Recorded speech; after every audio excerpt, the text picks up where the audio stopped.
Well. You a football player? Oh, no. I never played no football, mister.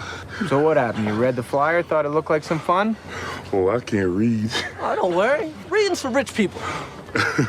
Just so you know, we're putting together a football team. Love you to join. Will you teach me to football? Sure, we'll teach you to football, won't we, caretaker? Hey, I'll teach you anything. Just don't eat me. That'll do, Pigskin. That'll do. This is Longest Yard Spoilers. I get that reference. Thank you, Yeah, Pap. Who directed that? Is it the guy who directed Mad Max? It is. What's his name? George Miller. George Miller directed. I think he directed only two. Babe Babes, Pig. Pig in the Big City. That's so weird. Pig in the City, right? Yeah. Yeah. I've never seen Babe, you know? Really? I know, I heard it's really Either? good. You would cry. Neither. I doubt it. Oh, Brett, you would cry. Babe 1 nominated for Best Picture. I feel like they showed us Babe in school. Like it was a seminal film. It was always the teachers that were hungover. Yeah, I was going to say the teacher had The sunglasses teacher on. was And just like, today we're watching Babe, just heads down. Remember how we Rating read people. Charlotte's Web? Well, now we'll watch Babe. yeah. That's awesome. Well, yeah, I have bad news for some listeners out there. The streak continues. The Sandler streak? The Sandler streaks continue. Deep dive. Let's do our questions, and we'll get to a listener who maybe wondered about the deep dive in just a moment, Stevie. In just a moment. Okay, so opening question tonight. We're gonna do a little random with this. So, Brett, I'll start with you, and you can take a minute if you need to. This movie is a lot of background about point shaving, which Caretaker says is the most un-American thing you can do. Mm-hmm. I'm a firm believer in that. What's the one time in your life, whether it was in real life, watching a sporting event, just somewhere you were, where you realized the fix was in? See, I'm not like an overly conspiracy theorist type person. So whenever I hear that, I would like roll my eyes. People are like, but Tim Donaghy did exist. It's got to have happened. He was just an alcoholic. We listened to that podcast. Remember what's that podcast called? Whistleblower. Yeah, great podcast actually. maybe Packers Bucks 2021 season. The flag? Just the flag. They missed. I mean, they didn't call that all game. And then there was a blatant hold on that play. But, you know, Tom Brady, they got to get Tom Brady his ring. That's freaking devastating. So Stevie's maybe. memory astounds me sometimes. Yeah. The flag? You're not even a Packers fan. Like, what's going on with you? If I see it, I remember it, all right? I just know what Brett's talking about. I remember seeing that too now, but like, geez, all right. Chat GPT Stevie. Chat Steve VT. Chat Stevie. Okay. There you go. Yeah, I have a touch of the tism, all right? It just happens to be my memory. We get it. Josh, let's go to you. What's the question?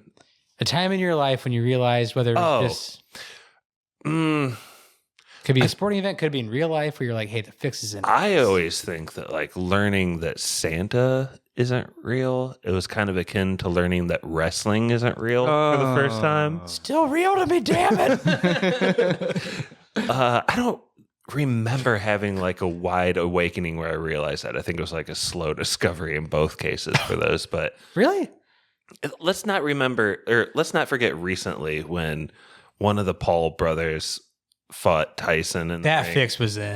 That was such a pathetic fight. Be careful, dude. He's suing people for saying that kind of stuff. Allegedly, it was. Wait, what did I even say? That I said the fix was in? He's suing like at least two different people. It appeared as though he wasn't going 100%, nor was Tyson. I'm not saying the fix was in, but it's. I guess you know what I will say. It appeared to me as a non-boxing fan that these two men weren't trying their hardest to like hurt and knock each other down. There was a point. I don't know if there was money behind that or if just a handshake deal to say that, hey, let's hurt each other. But I don't think Tyson could have done much. If it was a fix, it was Paul trying to make sure it went longer. There was a point where Mike Tyson could have murdered Jake Paul. It was like first or second round. He threw the only really awesome punch. He literally and he just missed. Well, no. He had a point where he had Jake Paul dead to rights with his right hand, which is ungodly lethal, and he just held it. And then they got back to it. It's like, as a boxer like Mike, you never lose that, and it just kind of made me think like he could have murdered him right there. Maybe, but also, which Paul brother is it? Yeah. I'm so sorry. Jake. Honestly, Jake, I feel like could have like Tyson had like a bum leg, right? Yeah. So he could have totally really exposed that like way more too. Yeah. And I guess like I don't want to get in any legal trouble, but like, geez, like I'm just a layman over here. It just looked sad. It didn't look like they're trying. I think we do want to get in legal trouble. If Jake Paul sued us, welcome. Congratulations Welcome to on spoilers, boys. you get a Spotify account we can't log into and nearly $300 a week. or a Collectively, month. we cannot afford a lawyer, and you will get very little back, sir. Congratulations, Jake. Yeah. By the way, Stevie, I can't believe that my answer wasn't the snub. Maybe it's just because I'm trying to get it out of my brain. The FSU snub. I mean, that's like a big one. That is a big that's. one. I mean, that's SEC, ESPN. ESPN I mean, owns the SEC. You're talking It's about them being ridiculous. included in the playoffs, Yes. right, Brett? Absolutely, yeah. What about when Florida and State then- got the championship over Notre Dame in 1993? When completely different. they were both completely had different. both had one loss. Notre Dame had beat Florida State. That was an interesting fix, possibly in situation. What year was that? 1993. 1993. 3. And Notre Dame had the chance to not let that happen. They lost at home to Boston College. So that's not what we're talking about here, Josh. I've heard this kind of rant before from Lucifer. I'm not ranting. Pap, what about you? I've always thought that the NBA would be easier to fix, but now as I get older, I'm kind of thinking the NFL is low-key easier to fix because There's of holding on every the play. discretion of holding can negate literally any play that they don't want to happen. I remember not last Super Bowl, but 2 Super Bowls ago, I predicted the Chiefs would win on a controversial penalty call, which is exactly what Dude. happened. I predicted that like the off week before the Super Bowl. I think you also predicted something about Taylor Swift that didn't come true. What was that? You said there's going to be a marriage proposal, or she was going to. It's going well. It's going well. There's still a This is season left. peculiar. I would also like to, I guess my main thing would be the NBA draft is the most rigged thing in the history of rigged things. It's like Nancy Shaq and Pelosi. Ewing and stuff. It's like Nancy Pelosi's husband's stock trades. It's like everyone can just see exactly what's happening, but no one can do anything about it. Like it's just right out in the open. Like the Patrick Ewing, Brett, even this last year with like the Dallas Mavericks trading Luka and then somehow getting the first pick. Somehow. Yeah, it's pretty nuts. It's just wide out in the open. But That could happen by chance. It could happen. I do feel like, Stevie, there's basically a 100% chance, given the amount of sports you, I, Brett, Josh have watched over our collective years. We've seen at least one athletic contest. I saw where it. The conclusion was predetermined. Yes, I saw it. What was it? Blew my mind wide open. I don't care what anybody says. I watched it live. Felt like I was taking crazy pills to everybody in the room because nothing made any fucking sense the entire night. Super Bowl XL, Seahawks versus the Steelers. I have never seen a game more rigged in my life, more retroactive flags thrown after a play was already decided. If there was one game in the history of the NFL that was rigged, it was that. To get the Buss's ring, a monster market like the Pittsburgh Steelers. Is that the one where he didn't hand off to Marshawn Lynch? No. At the end? That's the one What's this where one? the Seahawks scored a touchdown. The ref saw him score a touchdown, got in his pocket, threw a flag, and said offensive pass interference. Lynch wasn't on the Seahawks at that point. I don't even believe think that he was in college at that point. Wait, what year did you say? 2005? Five or six. It's Yeah, going 5. way back. Yeah. Yeah. Watch the highlights of that game, though. Anybody, I dare them. Anything good that happened to the Seahawks, the ref said, "No, wait a minute." It was a wild, wild game. Vikings Saints in 08. They wanted the Saints to win that friggin' Super Bowl so bad. Because of Katrina? Katrina. I mean, a team called the New England Patriots won the Super Bowl miraculously after September 11th. I'm just saying there's been a lot of feel-good stories in the history of the NFL that just The worked. Sox themselves won it out. after the bombing, just Yeah. a lot of boss in there. But yeah, that was one thing I ever thought was rigged. It was that. Well, we talked about it too before. Like, what is rigged? Is rigged like, hey, we're going to make sure the team doesn't score? Or is rigged, hey, we know this team has this tendency, and so we're going to call this penalty extra hard in like an invisible way, putting my hand on Tip the the scale. scale. Yeah.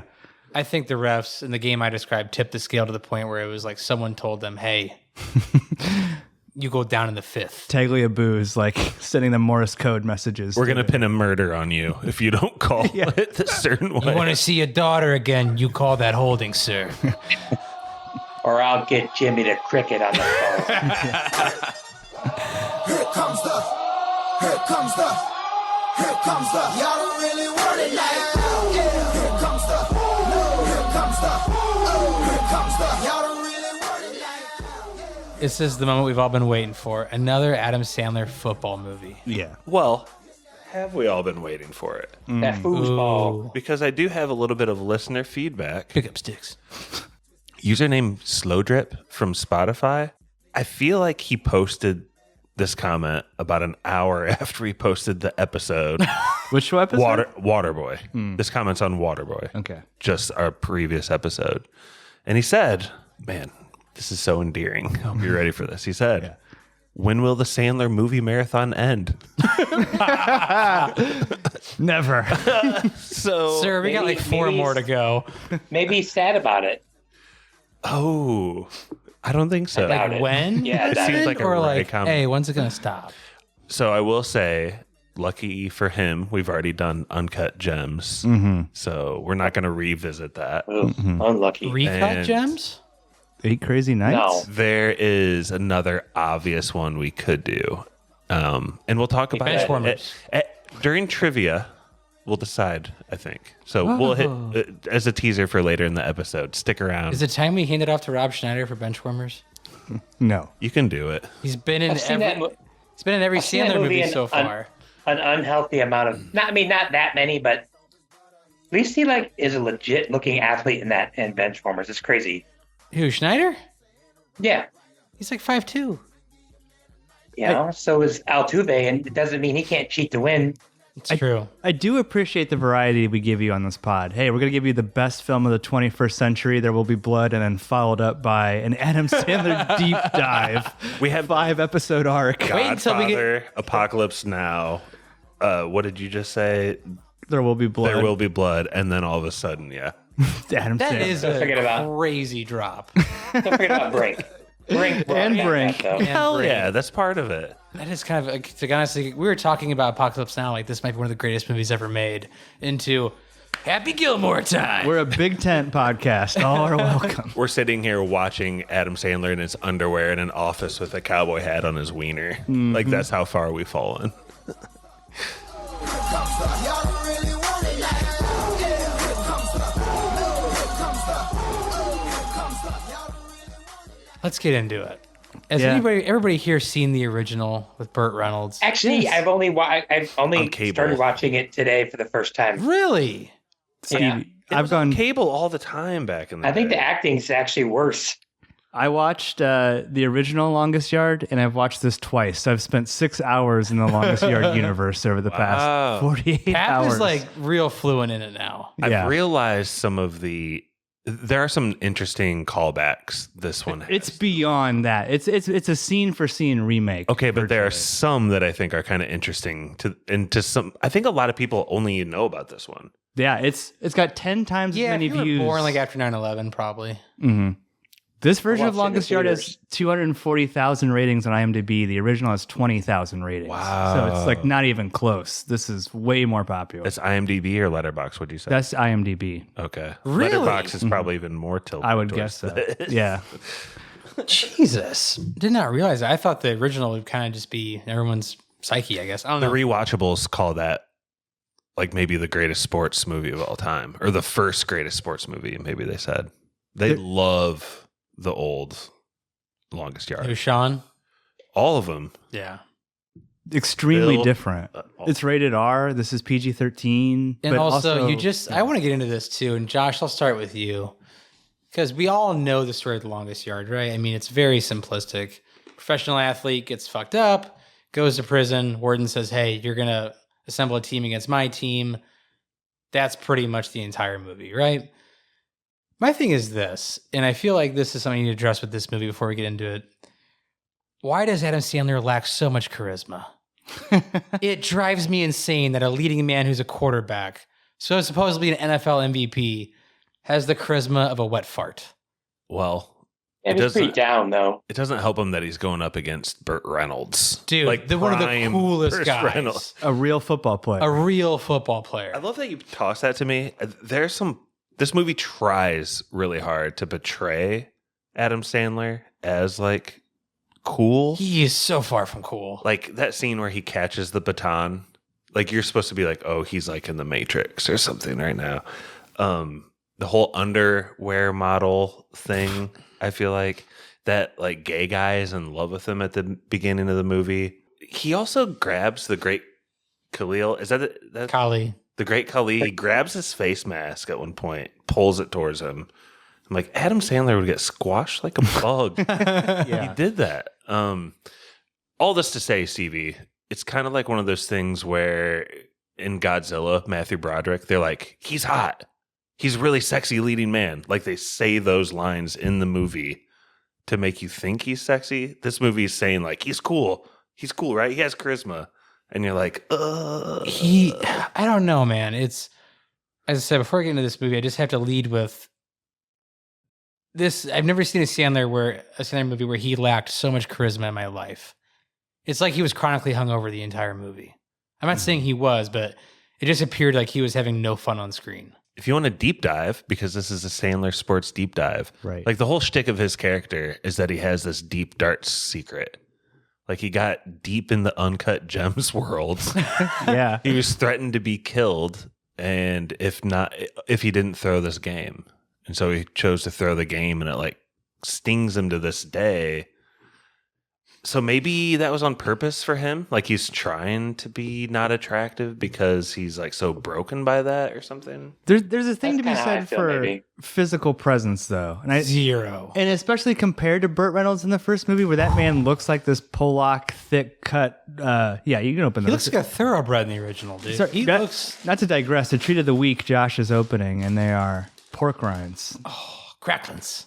pork cracklins. I can't believe he chose literally the loudest food. Dude, we're of getting all some time. crunchies on this here soon. Adam Sandler is a head shorter than virtually everybody else in the movie. Including Burt Reynolds? I'm just not buying it the whole time. Like, like I said, we'll get into like this movie, but I just had to bring that up. In the original, man, Burt Reynolds just had so much, just ooze cool. It was like Paul Newman, you know what I mean? Just his presence, you're like, damn, he's cool. Mm-hmm. And I see Adam Sandler in this movie, and it's like, him? Yeah. Like they couldn't find anyone else. I don't know. It just Well, he must have. How did this movie get made? I just assumed he kind of produced and cast himself, right? Is that not the case? I would assume so. It's weird because this is like an MTV Happy Madison co-production, very reminiscent of like the deal he has now with Netflix, you know, where he's kind of like co-producing movies with the studio. But who were you thinking would be a better leading man? I thought maybe a young John Hamm, if they could have found him at the time. ooh, Yanni Hams. He'd have been good. I think at this point in his career, The Rock would have done really well because he wasn't some juiced up nightmare at this point. He's still like had an actual body to him. You ready for one out of left What a field? wild take. What's his name from your movie Mallrats? Jason Lee? Jason Lee. What about Jason Lee? Dude, he would have had charisma for it. I think it's Nice. like a little out there, but maybe. Wow, that's You've the been nicest giving the thing guards a you've stink ever said palm. about Mallrats. Yeah. Thanks. You're a Patty. guy. Who else at this point? Except he's in there for statutory. Let's see. It's 2005. Who else would have been great? Well, can I change the subject just a little bit? Yeah. We're here on the Anna. first scene of the movie, and Damn. you drew up the layout of the movie as a whole, but the way that it starts in both cases, the old version and in this one, is that this washed up football player is like living with his not a baby mama, but it's like his sugar mama. Yeah. Buck yeah. Fuddy. Sugar mama, absolutely. That's what I was looking for. But like, as much as we like Courtney Cox in this movie has its balls cut off right from the get-go versus the earlier version. Like the earlier version showed full bags right off the top. Mm-hmm. There was, not that I like this, but there was actually like physical violence. Domestic violence. Yeah. Yeah. It wasn't just like locking in a thing to get re-entried right away. There was like little comedy in the old one. There's no party happening, right? Correct. It's just, he's just a drunk piece of shit. I just think that's interesting that a movie made 30 years later goes less edgy than the previous one. Like, lame. Throwing the F-bomb around. Like, it's a way more edgy movie. Now, listen, you won't get me to say a bad thing about Courtney Cox in this movie. Lads. I have nothing negative ever to say. I was trying to get Brittany to tell me why her boobs look so big in this movie. I mean, listen, there's a scene where she like bends over in front of the camera. It is explicit in your face. Were her boobs ever that big? And like, I don't remember them ever being that big. No, I think that's why I kept trying to say. I think it's like the bra or the dress or, but yeah, no, that was something else. Also, why is he in a sailor outfit in the beginning? Could I say this was like real reminiscent of a Columbo episode? Like this is where it starts. Just and one then more thing. Adam Sandler murders got a his bitch wife. Yeah, He's got to take her out. Ryan Gosling was just coming up in 2005. coming Jake off. Gyllenhaal was coming up. Ooh. Gyllenhaal. Jesse Eisenberg, just kidding. I don't know. What about Keanu? He's already been a quarterback. Replacements. He's been a quarterback a couple of times then? Yep, Johnny Utah. That's what I was thinking when I first said that. No, but the replacements is kind of softly pretty close to this as well. Isn't it odd that like Burt Reynolds does something way less cool in the form of domestic abuse, yet for the rest of the movie he reads cooler than Adam Sandler in this movie, where he's just like doing a cool police car chase and like gets on TV and like to the point where this gay guy falls in love with him because he looks so cool and badass while he's doing this. He's so cool. He's so cool. TBF, I think she did hit him first, but Wait, in the old one? yeah, right? I mean, locking her in the closet's still pretty fucked up, you know? Yeah, it's not I just cool. meant in the That first one, closet's I like think bigger than my house, though. Yeah. We get a lot of like cameos later in the movie with like surrounding the football game. But like one of our first sports cameos is Dan Patrick as a police officer. Yes. He's in all of his movies. He wasn't that great as police officer number 2. Dude, He's not great. Danny Boy's he just great kind in of this. repeats what the other guy says. He's just like, yeah, he is good. I like his big goofy smile. He's just, I like when he's like shrugs. He's like, "What? It's Paul Crewe." I gotta ask you something. Does he get XM radio with those? Actually, they get a couple of channels. It's Paul Crewe. Hey, come on, Danny Boy's great in this. he's a tall motherfucker, too. He makes the other guy look really short by comparison. Yeah. What does Danny think? 6'4", 6'5"? That's what there's no way. Well, I'm gonna look it up. I had never thought he was that tall. He's a tall dude. And you think he played at Dayton? Mm-hmm. I will say, though, these jokes are stupid. Like, I don't know. 6'3". Like, I fucking hate this movie, Stevie. What? I was kidding. You don't like to pick up the XM channels? No, and the Frodo. And You don't like the Frodo? It's fresh off Best Picture. Come on. Mm, Does it ring true to you? not really. No. You know, Burt Reynolds did some light domestic abuse in the first movie to get on your bad side so he could have a character arc. And in this movie, he calls the short dude short. Whoa. That's pretty good. Get back on board, Pappy. He calls the guy short in the original too. That was a joke in the Fair bar enough. too. Yeah, as Pappy said, whoever wrote this movie was clearly well versed in the original. Oh, yeah. It's a scene for scene at times. This was also directed by Peter Segal, who've done some of your favorites like Tommy Boy, 50 Tommy First Boy, yeah. Dates. Mm-hmm. Sheldon Turner. Who's Sheldon Turner? That's who wrote. He wrote Up in the Air, which is nominated. X-Men First Class. There's not much else that I know. Texas Chainsaw Massacre 06. Roadhouse 24. I don't know if he wrote that, but he did something. That was awful. Did Yeah, Jake about like Gyllenhaal Jake one? in it. Yeah, it was awful. Yeah, he actually probably got an Oscar nom for Up in the Air. Why are there so many jokes of people wanting to fuck Adam Sandler in this movie? There's a lot of Adam Sandler. The gay guy. Do you think the gay guy just thought he was dangerous? Do you think this was written Cloris to be Leachman. Do you think this was written to be produced by Adam Sandler and someone said, "Hey, we need to put asses in seats. Get the Sandman in there. Get the Sandman in there," and they didn't change anything in the screenplay to reflect him? It was supposed to be someone else who's actual, like an MVP quarterback and actually tall. Dan Marino. He probably would have done better, honestly. But Pap, obviously, you know, he gets in a huge drunken DUI. There's a Blues Brothers like comic level of cops that crashed into him for some odd reason. Yeah. Just wastes government money at that point. Oh, can I mention one thing though from that? Lauren Sanchez is in this movie, looking way more normal than she does now. What happened to her fucking face? Did you catch that, Brett? Lauren Sanchez. Jeff Bezos' wife is in this movie as an actress. Lauren Bezos. Also in the news recently, headline article, I think from Variety, Jeff Bezos wants Lauren Sanchez back on the big screen. Bond girl, right? Mm-hmm. She's supposed to be the next Bond girl. I've heard that.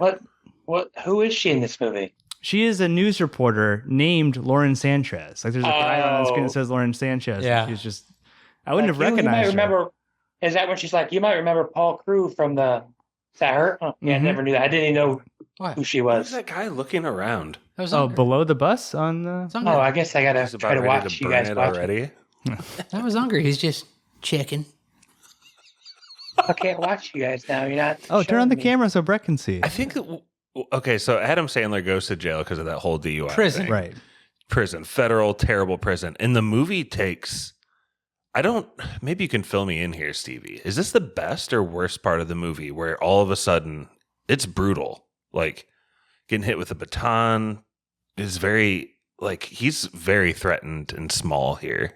This is very blood in, blood out. Really seriously for a few better minutes acting. here. Yeah. Well, I think there's better acting in blood in, blood out, but It's not the first 15 minutes, there isn't. John.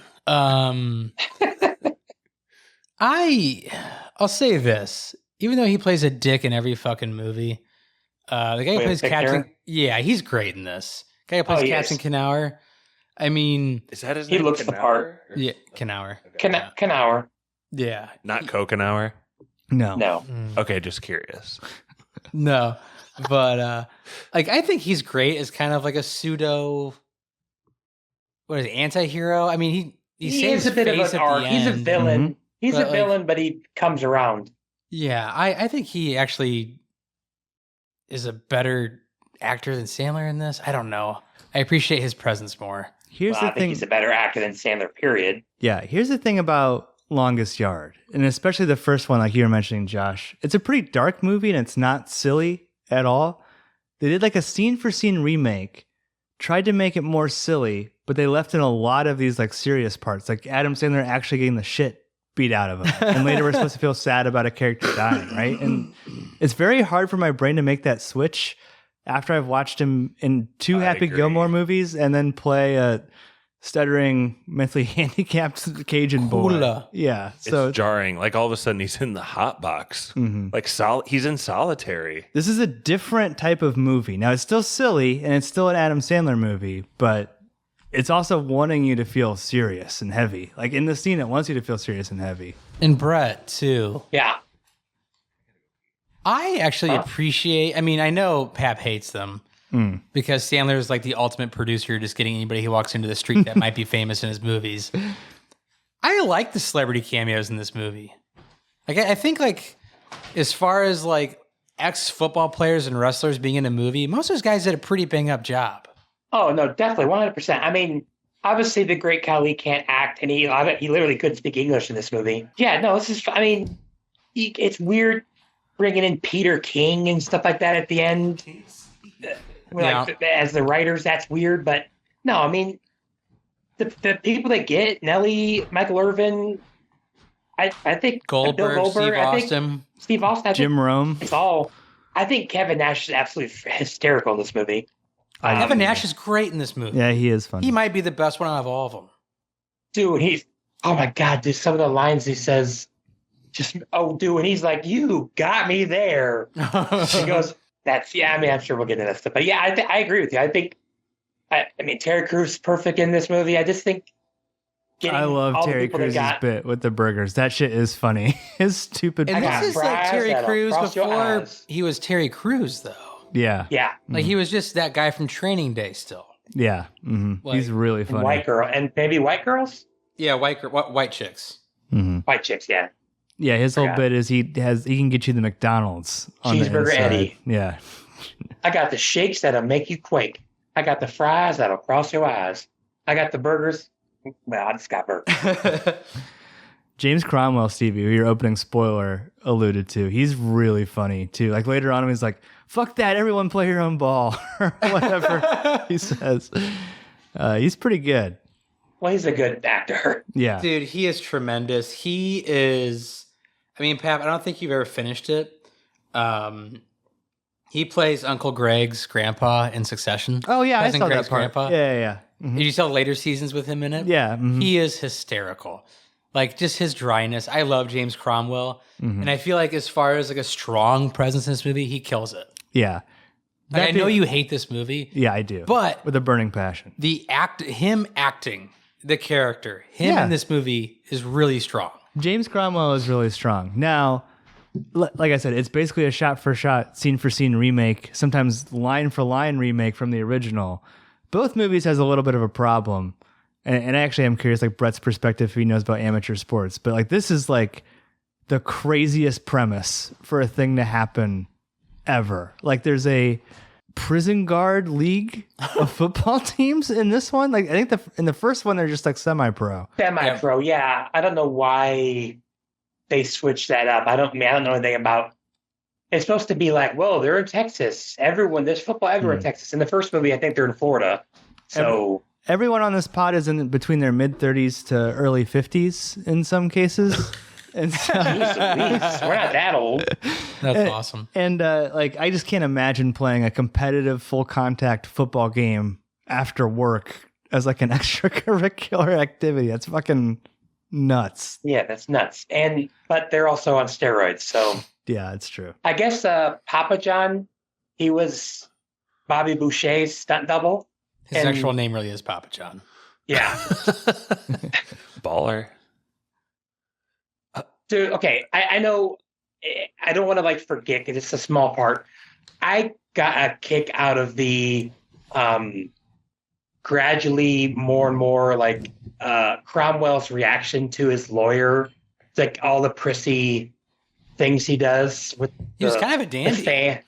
Exactly. That's the perfect word. Prissy, not prissy, dandy. He was a dandy. And just like the more annoyed he gets throughout the movie. Until at the end, he finally like rips apart his fan. Yeah. Now, Josh, I know you don't much care for him, but I feel like Chris Rock did a good job of kind of ushering Adam Sandler and Paul Crewe through the prison world, kind of helping him adapt. He is a constant presence of like home in this movie for sure. Mm-hmm. I don't know if you care for him or not. I hate to keep referencing the old one. I feel like we got to get off this. It's impossible not to. No, but it's too similar. What's his name? Not Gatekeeper. Caretaker. Gatekeeper. Caretaker is like terrific actor, fan favorite, cult favorite from the first one. Yes. And overall, Chris Rock is like not a good actor. Why? I know, but why does he sound so bad? So that's just a tough sell. Why do his quotes? Why does his voice come off so not good actory? I just don't. It's weird, isn't it? I feel like there's a lot of ADR too at times. A lot. It's exactly what it's so weird. Like you'd think he'd be good by now. He's been in so many things. He's been acting in movies since the 80s, like little bit parts. And getting bigger and bigger. I mean, he's the lead voice of Madagascar, for Christ's sakes. It's a big role. He got slapped by Will Smith. He did. He has my favorite line in the whole movie, though, that made me laugh out loud, where he's like... Don't stir up the brothers? No, he's like, readings for rich people. Readings for rich people. That got me. But overall, yeah, he's not good. I didn't hate him on screen, but when you start comparing it to the old one, it stings a little. But like, he's fun. Tell us about the character of Caretaker, though, Josh. Like for the audience who hasn't seen. Okay, yeah. So Caretaker is basically the liaison for Adam Sandler's character to the prison system, and later to the brothers as well. Right. Kind of doubles as that, but Chris Rock just plays. I think he's in the cell like right next to Adam Sandler.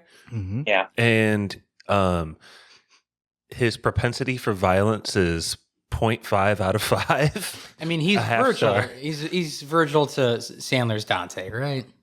Sure. Okay. If you want to invoke that makes that for the Adam Sandler longest yard, absolutely. Yeah. He's guiding him through hell. And I just think though, I think his name is Caretaker because he's like a gift giver.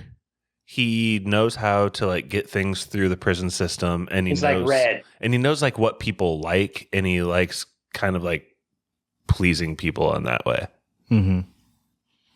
I mean, I know it's supposed to be a heartfelt line, a heartfelt scene when he dies, dude. But I'm not gonna lie. When his cross just said caretaker, I busted up laughing. Didn't even have a name. It was just caretaker. Well, you just said that one guy's actual name was Papa John. Why can't his name be Caretaker? If we're going, go ahead, Brett. Good. No, I was saying like it's a goof, and I obviously don't really care about that. But it's like, first of all, when they have 3 or 4 days left before the game, that's like 18 days, I swear, that they show. But anyway, like he dies, and they're gonna. Dude, I was like, when is the game? You're only supposed to have like 30 minutes a day to practice. No, when you're in the system, days are long, right, Stevie? Keeps you down. No, but they literally say like the game, you have 3 days, and then like 93 different things happen. They get to film. Anyway, but they also like they're gonna bury him out in the desert when his mom's alive. I thought it was also crap that the prison guards should not have like allowed that whole procession in the desert. He should have just been basically like disappeared, and that would have been even more sad and disturbing than having a whole like, I don't know, wake or a guard like wake crew up being like, "Hey, caretaker's mom's here. Like, do you have anything to say to her?" That'd have been like, "Oh, like, hey, we'll show Adam Sandler's human." They could exchange a hug or something. They should have done that. That would have been way better. I do like him putting like the apple pie down. Yeah. Cheeseburger Eddie. That brings me to like my least favorite part of the whole movie. Dude, I did laugh at that. if you didn't see this movie, there's a guy, Terry Crews, right? Yep. He plays a guy that just smuggles hamburgers from McDonald's. Yeah.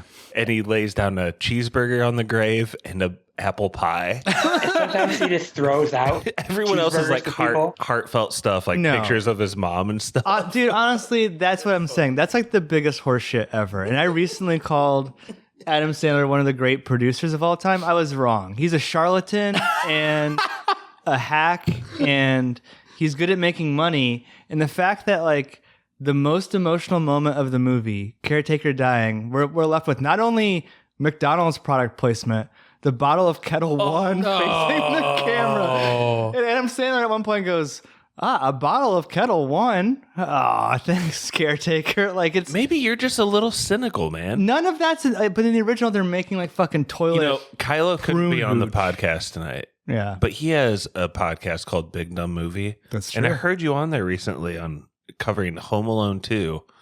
Just spending your whole adult life pointing out the inconsistencies in the plot of Home Alone 2.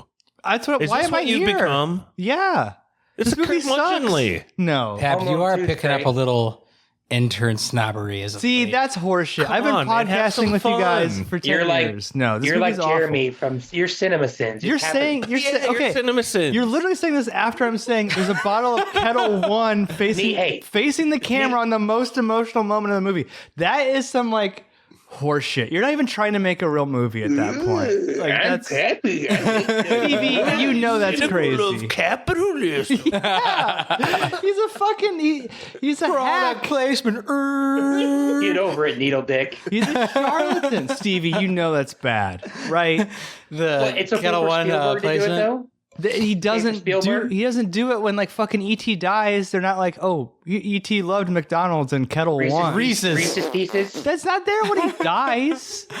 No, but that's the biggest like product placement. But it was in movie actually history. funny, and you would give alcohol not to someone funny. who died. No, it's fucking annoying. When he It's put the so hamburger bad. down, me and We're Brett talking to a both guy who laughed. didn't think Waterboy's funny. I mean, come on, what are we even arguing with him? I'm not. No, this movie fucking sucks. Retroactive yes for Waterboy? We'll get to some retroactive rating. Okay. Don't That's worry. so funny to me. Okay, I'm glad we can get that squared away. But I don't mind the tryout session of this movie where trying to get the band together. You know, you get Horsecock Williams, Goldberg, you get the Great Khali, you get Joey Diaz. cocksuckers.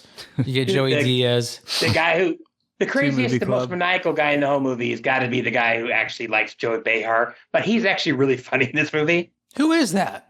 I looked at him. I didn't recognize him, but he like loves her so much. What is his name? I don't know. Dude, this gets me into my point. And Lobo. I don't want to Sebastian. go too far down this path, but it's too many characters for me. This is a movie where it kind of Too many my characters. brain. I know it's two football teams playing each other and you got to learn a lot of people, but man, like, yeah, too many characters. And then you got the cameos on top of it. I like my movies a little bit more slimmed down than What this. characters don't you? Well, I mean, like they got to match them up against like guards that they can take out. The guards and the prison team both have a guy that looks like Stone Cold Steve Austin on it, but is actually not Stone Cold Steve Austin. And that really bothers me. It's just little stuff like that, Brett. I'll give Nicholas Turturro this. Every time he says, shouldn't have had that popcorn, cracks me up every time. That shit's hilarious.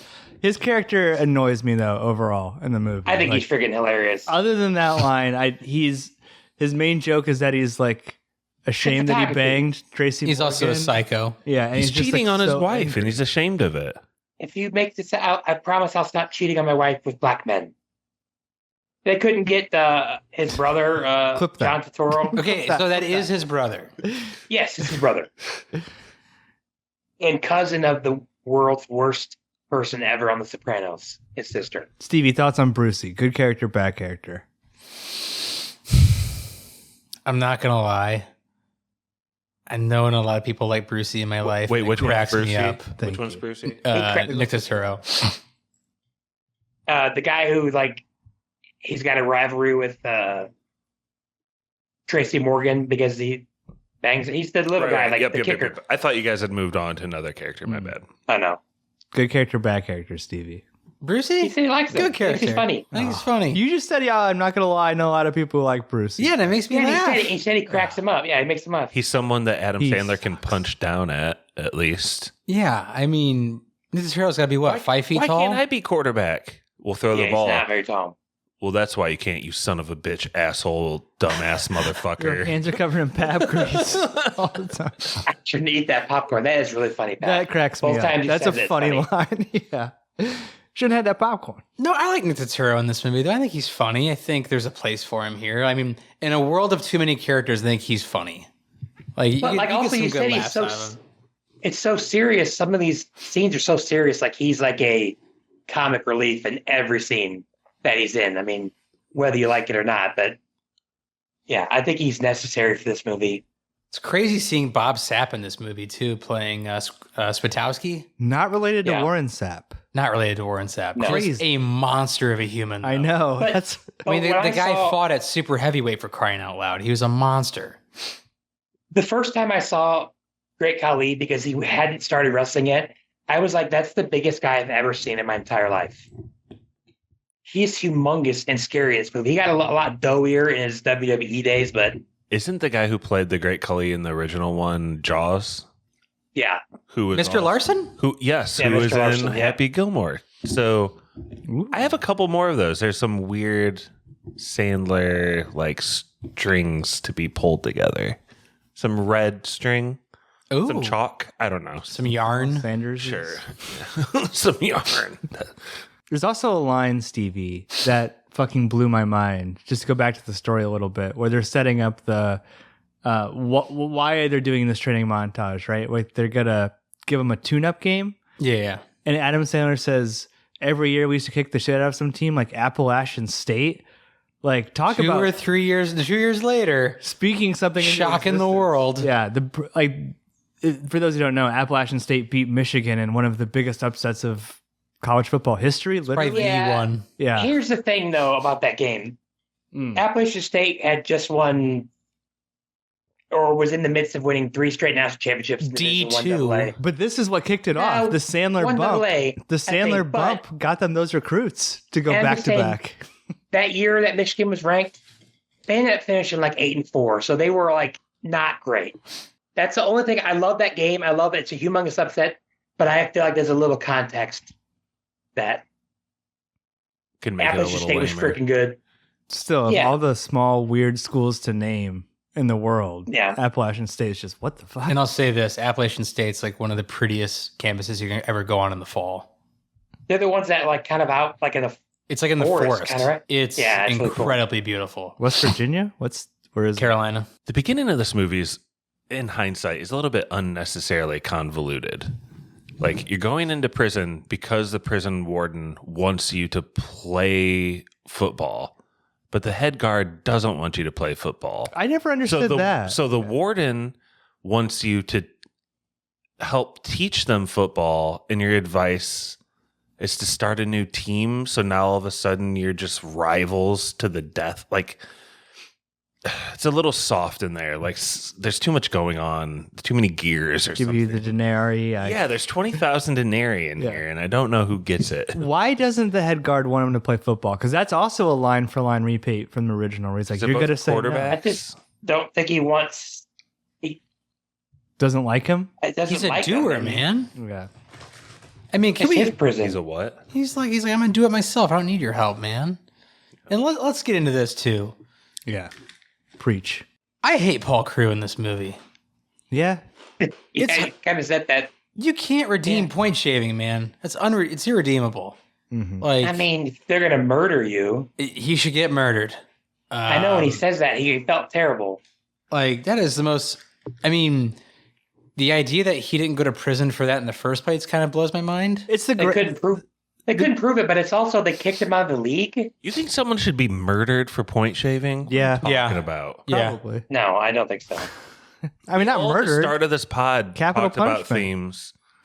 Talked about like games where we thought points are being shaved. You want those people to be dead, like public Tom Brady? executions or something? I bet my wife would say yes to Tom Brady. The Seahawks or whatever. The gravity of Paul Crewe, he is Tom Brady. He's an NFL MVP. Like, so imagine Brett, like Aaron Rodgers coming off an MVP season and then 6 years later being in prison for DUI. It'd be the biggest story in America. It'd be huge. Yeah, I'd be devastated. There's but I don't. so many worse things in the world you can do than No. fucking sports shaving. I I don't don't think get so. where you guys get off here. Name one. Oh, it's un-American. Like, fuck, no. You can't even name one. You can't name one thing One that's thing worse. that's worse than Sexual assault. light domestic abuse, which Burt Reynolds did at the beginning of the original That's movie. not why he went to jail. He went to jail for the porn. He's a lot more forthcoming in the original, from it sounds like, about him doing it. When they said like, "Why do you do it?" and he's like, I don't remember what he said, but in the remake, he's a lot like, "I didn't do it, didn't you?" I don't, whatever. You said you didn't like Paul Crewe, Stevie, but what about Burt Reynolds, the original? No, I don't mind Paul. I mean, Burt Reynolds in the original one, really, just because he him showing up in this though. oozes. Yeah, I mean, I like him in this movie. I do too. I just like Burt Reynolds. Yeah, I do too. But like you said earlier, Pap, the idea that a Heisman winner from Oklahoma Yeah. would get cheers in the state of Texas. Maybe Sandler doesn't know ball after all. Maybe he doesn't know ball because, I mean, what? Yeah, you can have that. Can I have Yes, this you can have it. Oktoberfest? Is it like mingling? your third one? It feels like fall. No, it's October. This will be released in October. It kind of matches, right? It will be out before spooky month. No, but yeah, it'd be the biggest story in America if that happened. If Paul Crewe did that. Point shaved? Yeah, exactly. Yeah, and Josh, I don't wish death upon him, okay? I do wish, though, is his celebrity to go away and him to go to prison. That's all I would hope. Mm-hmm. All right. Well, I mean, the NFL is technically an entertainment league now, so who knows what they're doing? Is that true, Brett?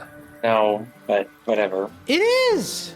Let's not get into the NFL. You don't like the NFL anyway, so. There's a lot Yeah, I how do. Fox News is also an entertainment network. It's an entertainment network, not a news network. The truth with news.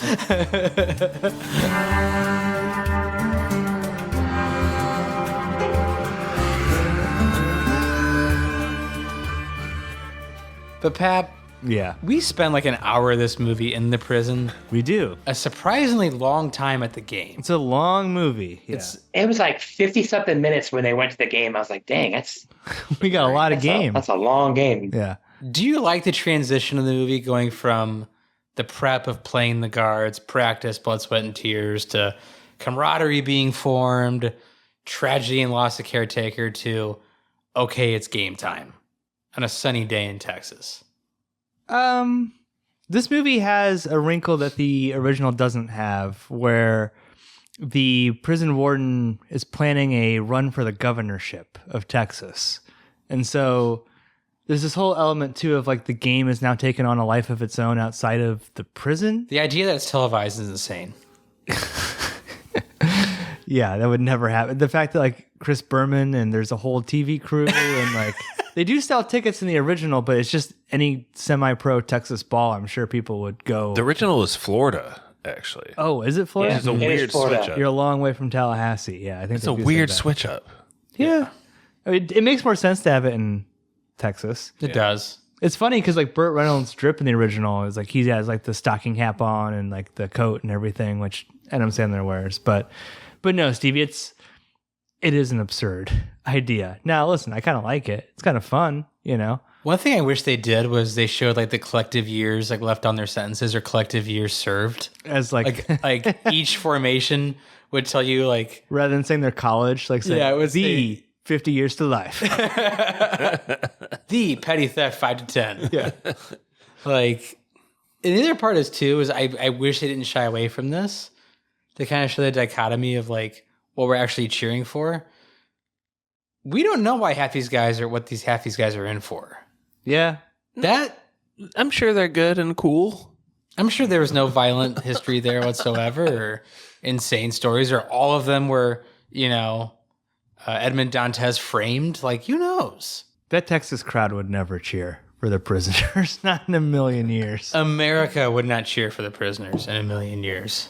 It's also like the production value of the game is pretty crazy. Like even like the training sets that the Rangers have, it's like a college level like training ground that they have on this prison, which is, I think that's funny. It's just goofy. The football looks good too. Like, Is the football hitting field at looks the really prison? good. I don't think so. No, they said they're somewhere else. They said they're at a high school. Yeah, it's got to be a high school in Texas. That's what they say in the broadcast. I don't know if I'm getting there. Like you mentioned the camaraderie. I don't feel like a genuine like rah sense that I get from other sports Well, dramas. Josh, Pap has a point. There's not a whole lot of rah-rah there. How does the game start? Besides Thunderstruck jamming out. I mean, the game starts by our mean dogs going down 14-0, right? Mean Machine? The mean dogs. The mean I mach- love the opening kickoff though. The mean machines go down, and we haven't even said the word Nelly yet. Oh, Dude, Yeah, Have we? So I athletic. like him in this movie. So athletic. hold on. Yeah, we're skipping over. Makes his knees touch his elbows. It goes around folk. Can we talk about Stone Cold screaming the N-word multiple times? Wait, so that is Stone Cold. Yeah, it's Stone Yes, Cold. that's Stone Cold. Oh, Austin 316, baby. is Goldberg also in this? Yes. Yes. I thought that might He's have the been one with the Stone huge Cold. wiener. He's the one that, No. that Hammer. he's the one that ended Bret Hart's career. I don't want to skip over that. The movie gets really real and almost like Goldberg. after school special racism levels of like, it's nuts, dude. In this PG-13 movie, he says the N-word 4 or 5 times. 4 or 5 times in a very intense, scary way. There's like intense music. It's like, this is an Adam Sandler movie, dude. Like, it is weird that they went like that far because like if you just like, there's a line that he says that cracks me up every time when he just coming through the locker room and he goes, "That's how a white man played guitar." Or Stevie Ray Vaughan's jamming.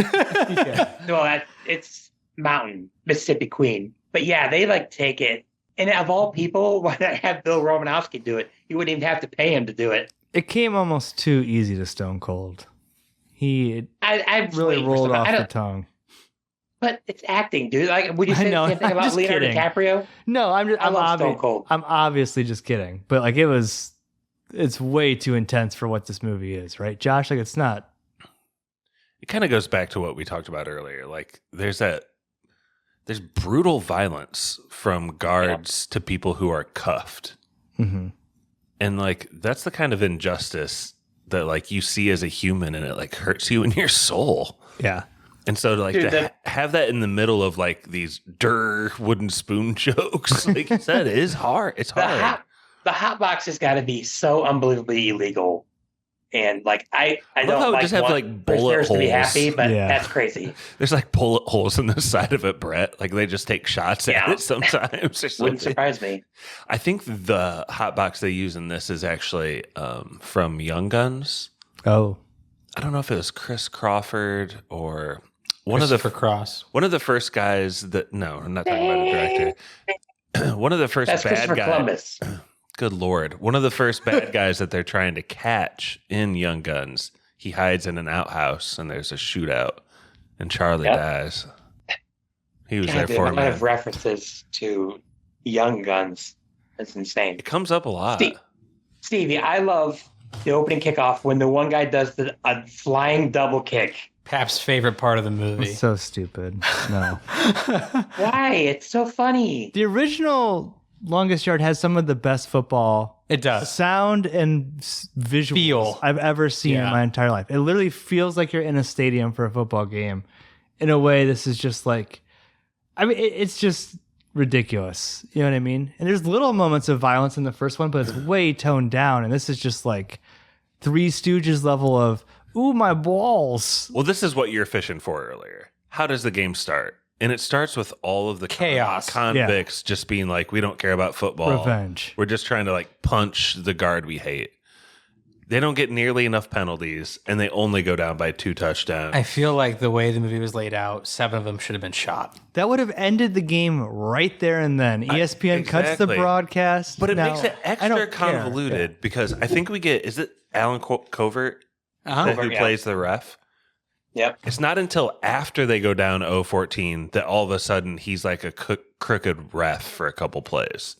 It's like, where's this guy been like throwing people out when they were just like jackhammering people? The other thing is too, is like, I'm really shocked the warden didn't tell them anything extracurricular on this field, and I will add to your sentences. Yeah, it's assault. Like, I am shocked that he didn't have that in the bank, just like anything outside of the game, and I will literally add years to your prison sentences. I just thought that the guards, they and the warden just thought that they were too much for the convicts, but I don't know, because they're all big steroid guys. I don't know, I guess. Who's the head marshal? Knauer? Knauer. Okay. I barely know her. If we can, we get to the end of his arc, he like finally shows respect for the toughness, I think, that the road dogs put up. The road machine puts up when they play. Mean machine. Why do you struggle with this? Road dogs. You are so bad with names. I think I really noticed it the past year with you, Josh. You and names do not get along. Diamond Dogs. But the Diamond Dogs, like, they put up a fight that deserves respect, and there's like something in the guards that like, we want this to be a fair game so that we can say we beat them at a fair game.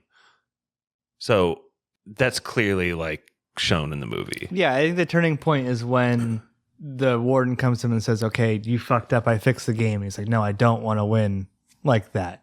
Which is probably why he fucking hates Paul Crewe, right? That's his name, so much at the beginning. Like, he wants to play the game fair and square. So this guy who's like shaving points, of course he's going to fucking even extra hate him, you know?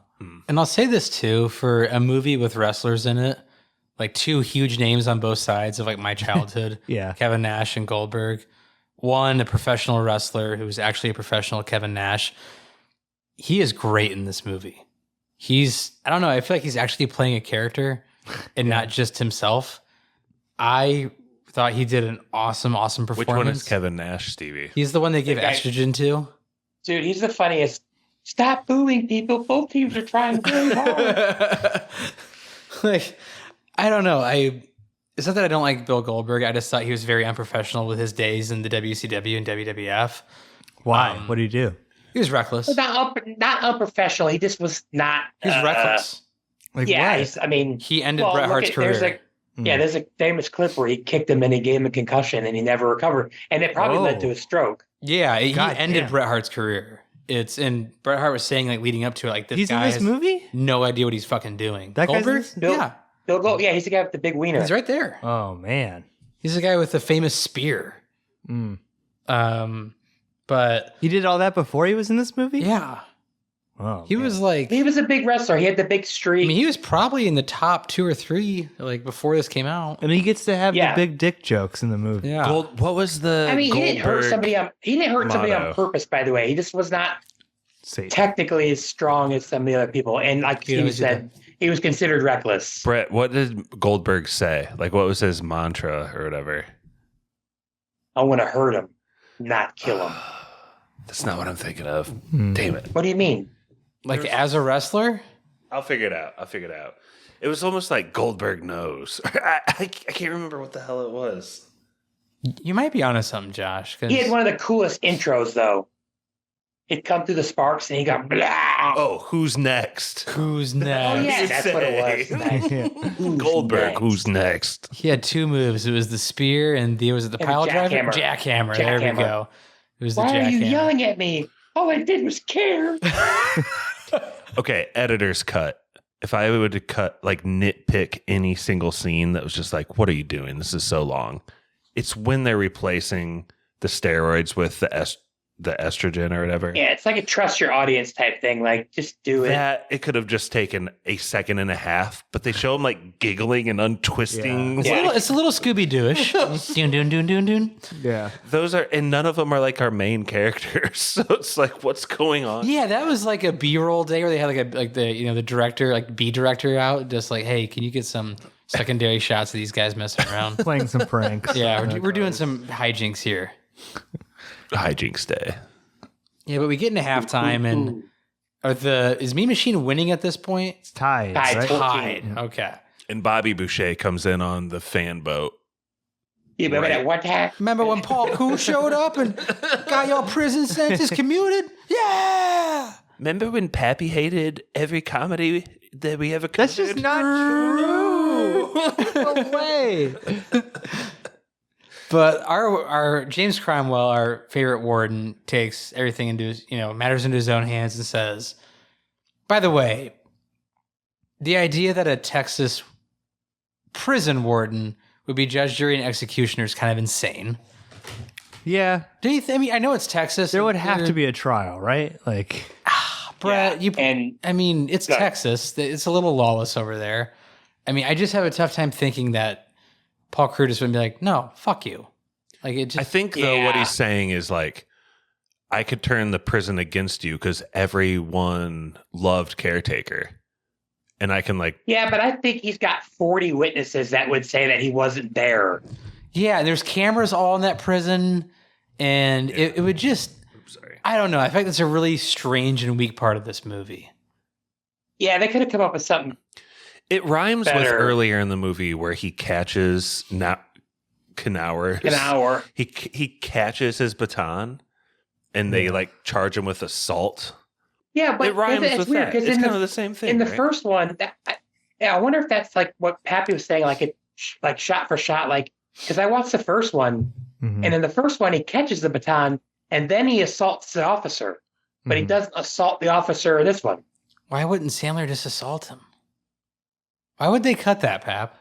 I don't know. Yeah, that whole part's like the most. Is that an image thing with Sandler? I think it's in his contract. Like, I don't hit cops. Oh yeah, I mean, this is 2005, dude. This is right after 9/11. Like to the point where this is year 5 of Bush. So you're right. They even have to acknowledge like there's a specific line in this movie where they say we're rooting for the people who against people who are protecting our criminal justice system, you know? And then like the Native American guy says like, well, I guess all prisoners aren't that bad. You know what I mean? Like they have to kind of like say that part out loud to like hedge their bets that like, yeah, all the prison guards are bad in this movie. I don't know. It's like a tamed down version of what is like a pretty much like, you know, the original's 4 years after Attica. Like the Attica! Right, yeah. Like people are like, concerned about the situation in American prisons in general. And that's kind of what the movie's about. Like being helpless versus being fucked over by the system. There's no way one of the most famous people in America is going to go to jail for murder, right? And no one's going to notice that his 5-year sentence is now 10. Here's what bugs me too. I feel like this is a missed opportunity, and Josh may have had a point with there's too many characters in this movie. I really feel like the guards needed a coach with a strong presence. That just wasn't Knauer. Yeah. And I know it would be so cliche because it would be like 6 or 7 years removed from it. But Al Pacino on the guard sideline would have been incredible. Yeah, that'd be fun. Just drinking Dunkin' Donuts coffee. It'd have been like Any Given Sunday, but with the guards. You're right, Steve. I think that's a keen observation because there's like this weird dynamic that's Knauer's the coach and QB, fine. There's there's like a dynamic that's missing between Knauer and the warden. Right. It does seem to be like need like a big fat sheriff dude back there. You need sort of like figure. you just need a strong presence on the Mean Machine sideline. Not the Mean Machine on the because we have Burt Reynolds as our coach, right? As the Mean Machine, and but the guards, you just need an equally as strong presence. Not it's going to play, but just a guy with a board and a visor and a whistle. Right. You need should have been Unger. Getting frustrated. Oh my god! Yeah, we're gonna run Trap Betty 24 on 3.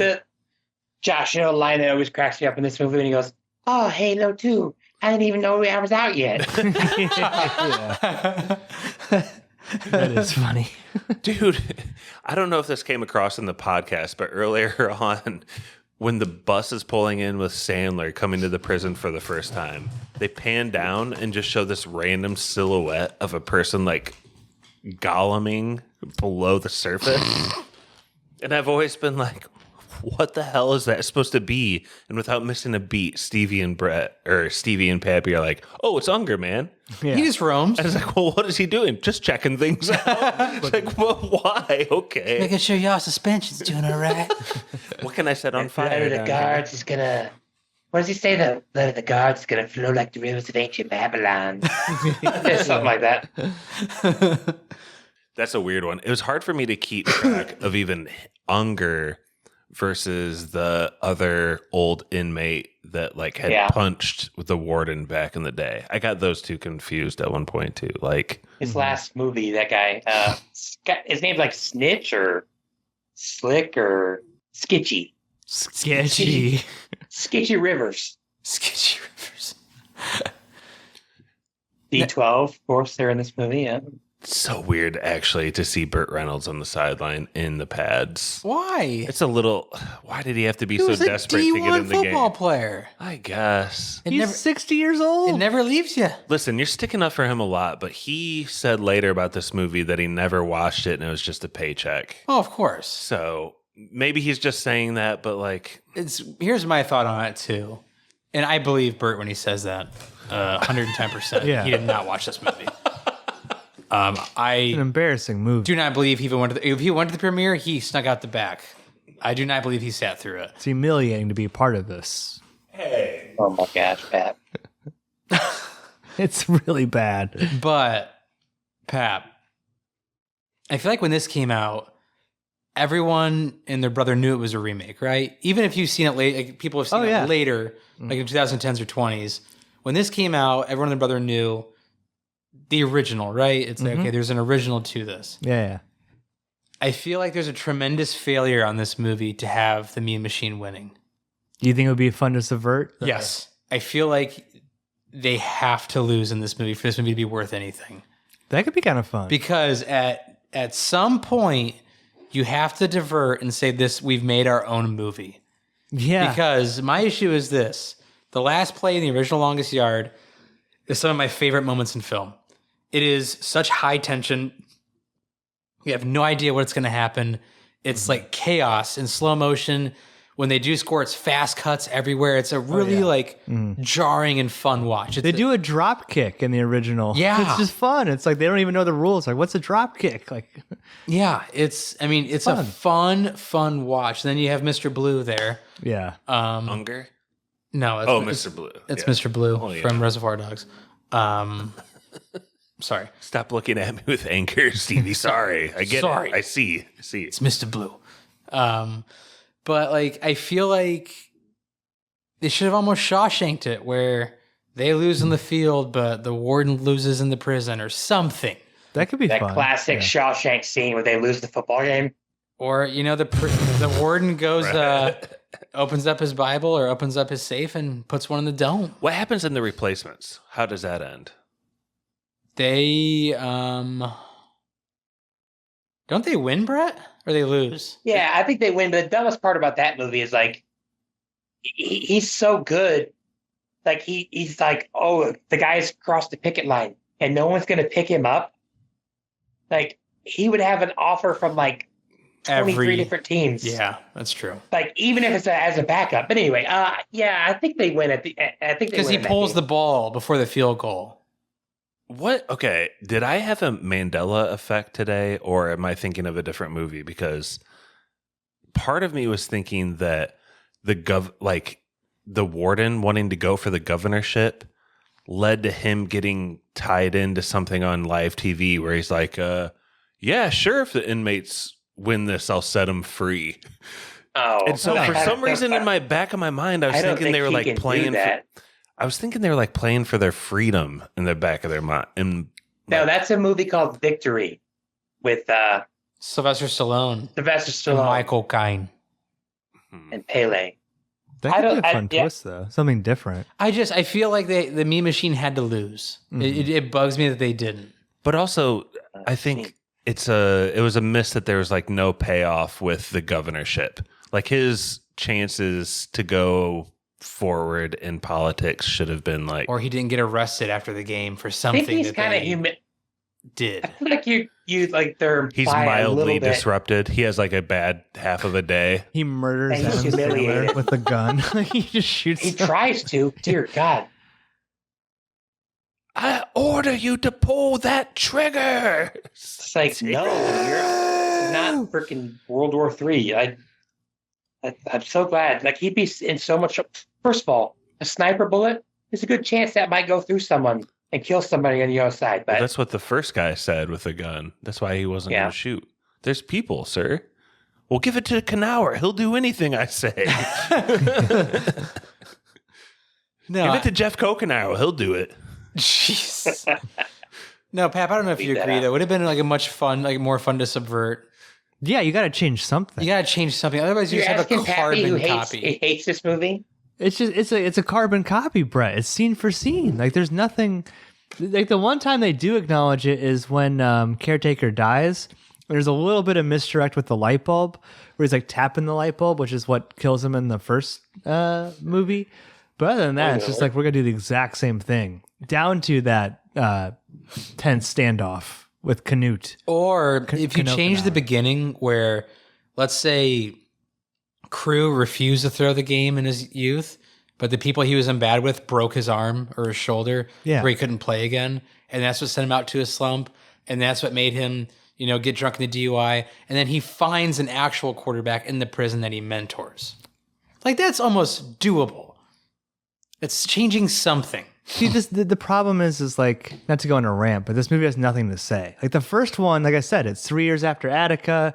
It's like, it is kind of like shocking to be like, okay, we're gonna root for these like rapists and murderers and like white beaters, right? Like, that's the whole point. Is like you're gonna root for the prisoners, not the prison guards. By this point, that's passe. But this movie doesn't have anything like interesting to say or point out other than like, oh, the warden's going to use ESPN to get famous, but he still can. Like, you know what I mean? Nothing's stopping him from calling this a success. So there's nothing happening here.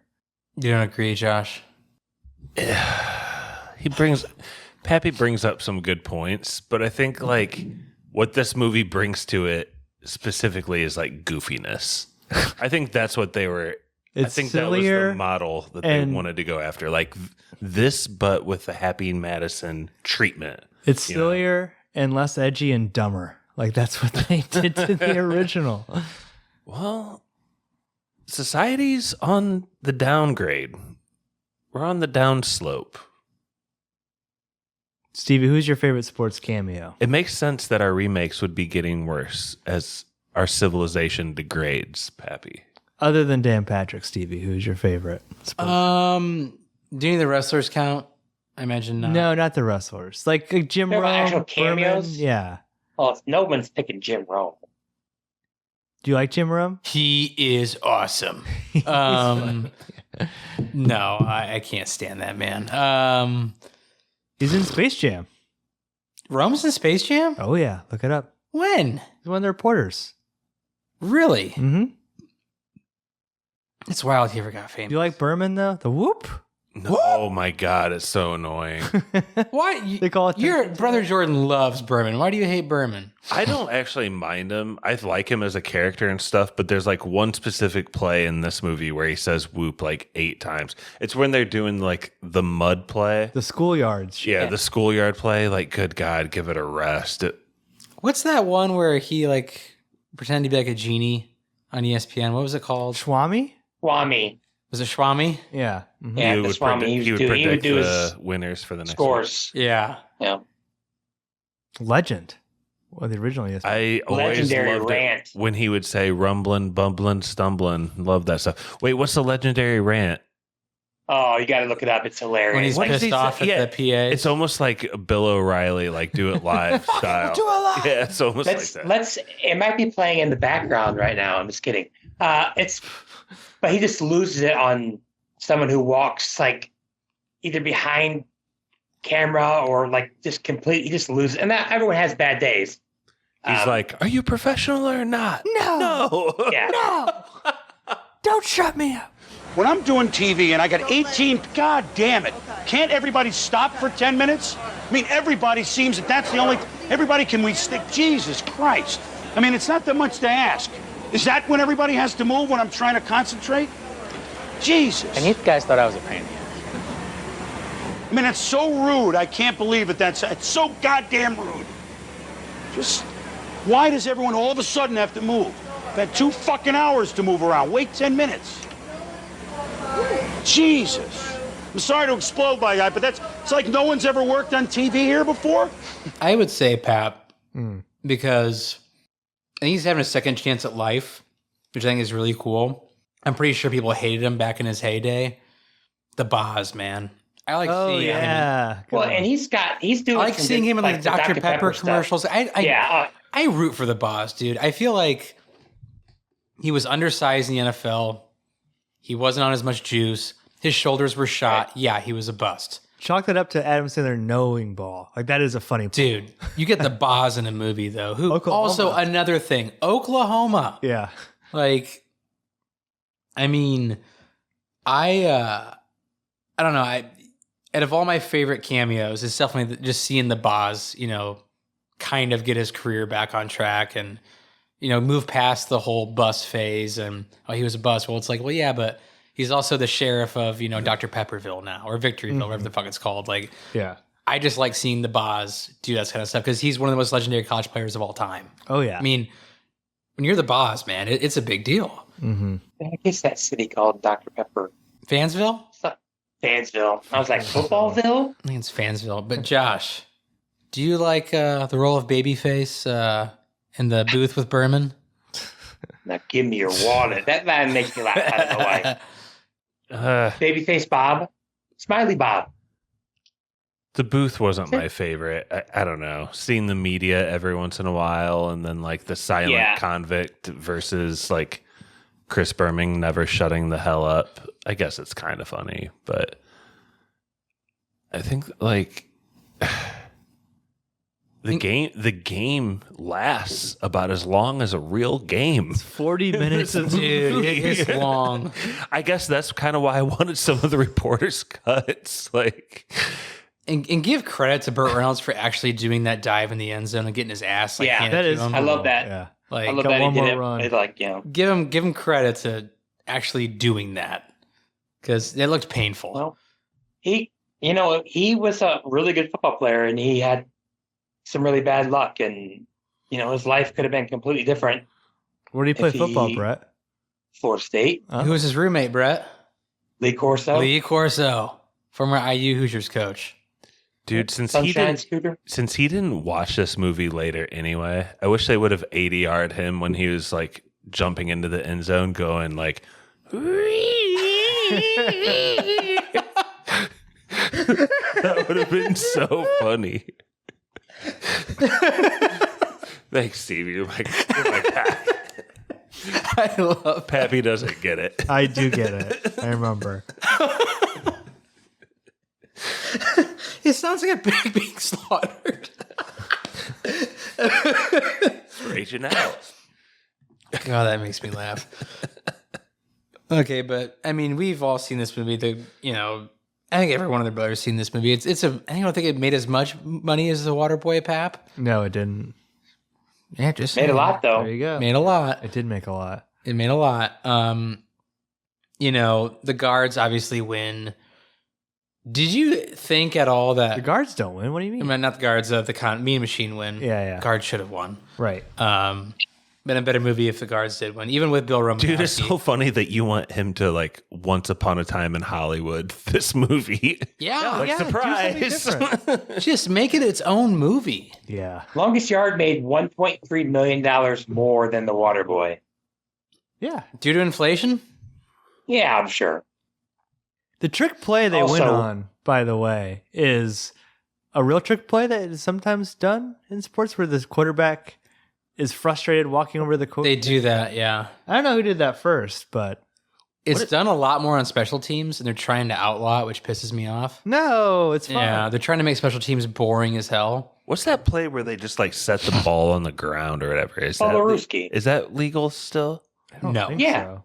Not in its current form, it's not. What do? You just like instead of hiking it, You just, can't like, down the ball like that. He like lays on the That's ball. what makes it seem weird. The ball's just unmoving. No, you can't. You on the can't ground. down the ball like that anymore. Fill us in, Brett. What do you got? No, if Stevie says that, I mean, it's not like anybody runs it anymore, really. So, I mean, it's the annexation of Puerto Rico. Downing the ball is giving yourself up. Like that's like what they come to the conclusion of. If you just down the ball, it's And you also can't fumble on purpose. Correct. So That's the holy roller play. Yeah, you can't fumble it. the old John Madden And play. You can't advance it forward What a on the scumbag. fumble. Also, how much dye is in Captain Knauer's hair? It doesn't look natural at all. He's got quite. Yeah, it's a. He's got some really red in tough. there, some orange in there. He's got a lot going on. I don't think it's his natural hair at all. come on, man. He shows respect to the Sandman, even in loss. He gets humiliated. His boss is pissed at him. Dude, this is so wild, this ending. So for those who haven't seen this movie or the old one, at the end of the game, the like inmates win. Everyone's like kind of happy. It's feel good.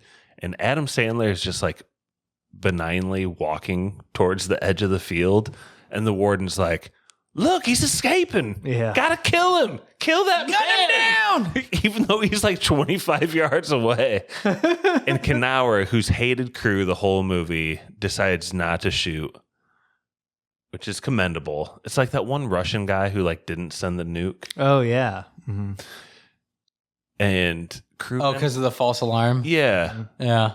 Could have been the end of the world. End of the world thanks to one guy. But Crewe, he's really just trying to grab the game ball so that he can give it to the warden, actually, and give him a little like punch in the stomach when he gives it to him. Interesting It's a game ending, ball. right? Isn't that interesting, Brett or Pappy? Oh yeah. I mean, listen, it's a good pointed ending because then it's also like, listen, not the prison guards are people too. The whole point is like, hey, he's not just going to follow orders blindly, right? The problem is that that's been dumbed down throughout the course of like Joey Diaz being fat jokes and a bunch of homophobic jokes and like the silliness of this movie. So that pointed moment doesn't stick as hard and feels really weird in this goofy Adam Sandler movie. You know he's not going to get shot for a second. You don't believe that for a second when you're watching this movie. When you're watching the rated R Burt Reynolds original, and you're like, yeah, he could die. It's an edgy movie. 4 people just died in Ohio. Could happen here, How too. many more? Nice. Dude, he only goes to that pitch like once in that song too, but it's like so memorable. Yeah. How many more? How many more?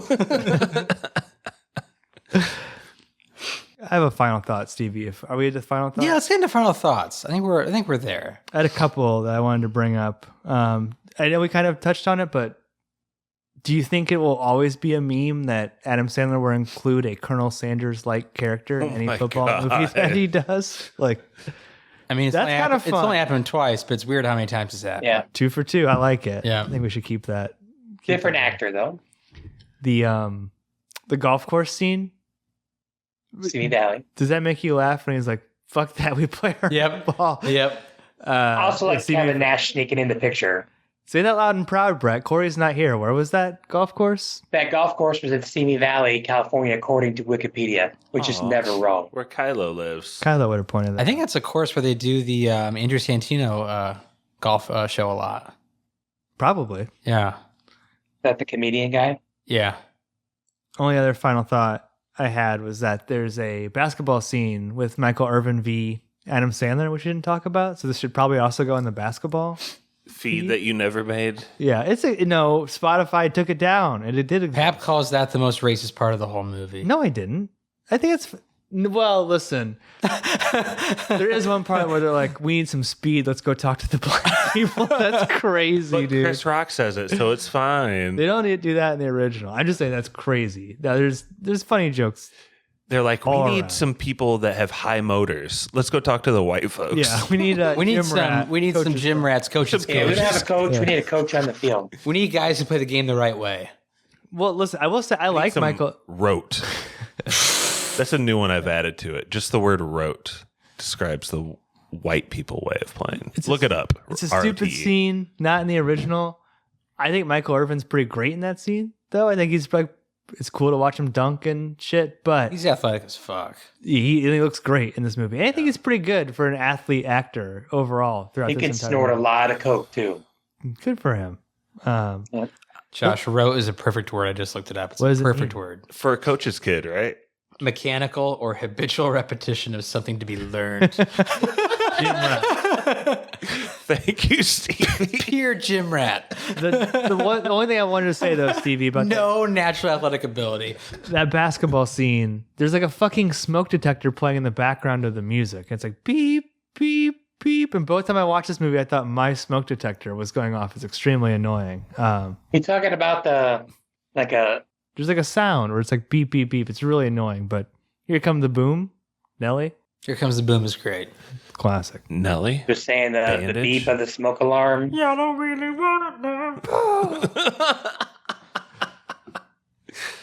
I have a final thought. One way that this movie doesn't live up to the previous is the split screens that they use in the are like a way to... In the what? The split screen. So during you said they used during the what? The original movie. Never mind. You said during that, and then Stevie went, "Yeah." I didn't hear what you said. Yeah. No, that's fair. People need clarification, Brad. That's cool. So in the original movie, Longest Yard, 1976, they showed like a split screen of the football game so that you could see like two people on the same play at the same time. Wow. And in this movie, it's just like a way to like hype up in the middle of the football game, like a highlight tape. It's bullshit. That's like another way that they downgraded from the previous one. There's like weird editing in the first one where like when they score the winning touchdown, it freeze frames and it just cuts to like everyone's reaction in a freeze frame, like the warden, the coach, the guy in the hospital. Like it's pretty cool. It's just like different. There's nothing that interesting visually. You're not interesting visually. Now listen, I'm no Burt Reynolds. I never claimed to be. Dude, you can't tell me that. Like, I know his mustache is iconic, but you can't tell me he doesn't look 1.8 times more handsome in The Longest Yard when he doesn't have his mustache. The original. I'm just saying, how often do you see him without his mustache? He looks like such a stud. They shave it. He does look very good without a mustache. So I'm saying, I mean, again, I know that's his thing, but like, it's like, dear Lord, that man's dangerous without that mustache. But anyway. One last deep dive connection in the Happy Madison verse for me is that I think I remember this correctly. The whole reason that Adam Sandler got Jerry Reed to be in Waterboy was because like the original person that they wanted had dropped out, and he was watching Smokey and the Bandit, which Jerry Reed is in, and thought that guy would be a good asshole coach. And that's just ironic because Burt Reynolds is, also in Smokey. Yeah, Smokey and the Bandit, famously, and then he's in this. He met up with Sandler years later. There's just like, maybe Adam Sandler's just been in the like industry so long that like 7 degrees of Kevin Bacon should now be 7 degrees of Adam Sandler. Like the Kevin James, passed or something. Kevin James is another option possibly. Come on. You know who I think would have crushed it in this movie that possibly should have been in it? Maybe even over Burt Reynolds? Chris Cooper. Okay. Hulk Hogan. Why? I'm just naming wrestlers. I don't know. No, Chris Cooper, like from Patriot? From The Patriot, from A Time to Kill, like American Beauty. Like that guy would have... I don't know. I feel like he would have had he has that southern drawl kind of accent he can do really well. He was an adaptation, which Sparta's movie we did. I feel like he won an Academy Award for that. Adaptation? Yeah, I think he won an Oscar for that. I didn't know that. No, I love Chris Cooper, and I think he would have done a great job. Oh, Skinny Rock before the HGH. The game plan is this. Yeah, that's Skinny Rock. That's before the HGH. When he had hair, right? Yeah. It seems weird that Danny Trejo's not in this movie. Seems like he would have been an obvious. Well, he has to die. He could have died. If he was a prison guy, he had to die. He could have been a good caretaker. Here's the thing with Danny Trejo. Like, picture him. Danny Trejo's like 5'2". Picture him next to the Great Khali. Like, is he going to be like that? First of all, you can't tell me that it's not funny when the guy pulls a cigarette out of his mouth and burns the guy's hands. Everything about the athletic, like where athletics meets acting, it reminds me of like Lord of the Rings, where they have to make all these people these different sizes. Like Adam Sandler's supposed to be like a 6'5" quarterback, and like I don't know, a lot of perspective. Brett, has anyone died? Oh, so many people. I didn't put the official. I mean, Cloris Leachman just died. Goldberg, who's next? The guy who plays the ninny or whatever, he died recently. Who? Burt Reynolds just died. The guy who the political guy. Yeah, Dandy. What did I say? Ninny. Burt Reynolds died. Colonel Sanders died? Yeah. I think he died recently. Yes. The old guy died. Snitchy or Skitchy. This was his last movie. Who, Mr. Blue? Is that who Skitchy is? From Reservoir Dogs? Yeah. What does he say in Reservoir Dogs? Like, what is barely anything? Right? I know, but doesn't he like have like one slant? He's like, make sure to. I remember. He is who John Voight is playing in the movie Heat in real life. So who John Voight plays in Heat, that is like that guy actually in real life who he was playing. Because he was a career criminal forever. Oh. Mr. Blue was? Mm-hmm. So John Voight, the reason he looks like that is because he's playing him. Oh, funny. Yeah. Yeah. I see it. Makes sense? Mm-hmm. Other than that, I don't know anybody else. James Cromwell's 85, so he's on his way out. He has another 15 years. Don't say that, Brett. He'll outlive us all. Cloris Leachman, yep. 94. Love Cloris Leachman. William Finchner's 68. He's got another 12 in him for sure. Oh, yeah, the guy who originally played Knauer, he died. Ed Lauder. Yep. It is uncanny. Look at John Voight in Heat. and look at Mr. Blue and Reservoir Dogs. Yep. That's crazy. It's a side by side here. We'll post that to Instagram. We got to reheat, guys. We got to reheat. That could be a good one to do next. We got to reheat. I haven't seen Heat in like 20 years. I tell Brittany we got to watch it because I haven't seen it in so long and she's never seen it. Pappy wants to reheat that movie, cut it in a million pieces, put it in a vault, and dive into it like Mr. Scrooge. He wants to do many. You mean Scrooge McDuck? Scrooge McDuck, dive into the gold, all the heat coins. Cut up. That sounds super fun. I mean, we really should do a 6-part series of Heat if we're being fair. We've done 6-part series before. Heat deserves it. I'm just saying, guys, Heat deserves it. Keep doing Adam Sandler's. Hey, Pap, before we get into yes or no's, something you want to tell the audience about The Waterboy and your feelings about your no? I mean, The Longest Yard makes The Waterboy look like Happy Gilmore 1. Yeah, I don't know. What? Like, I don't. Do you want to give it a retroactive yes? I'm way more likely to give Happy Gilmore 2 a retroactive no, because I'm starting to realize that Adam Sandler is a con man and doesn't actually make movies. Like, just films his friends. Babyface Bob's also dead, by the way. R.I.P. Oh, how do you go? I don't know, but I guess he had a decent career. He was in like Dance with Wolves and stuff like that. I'll have to look to see how Babyface Wasn't he Bob also died. in Fargo?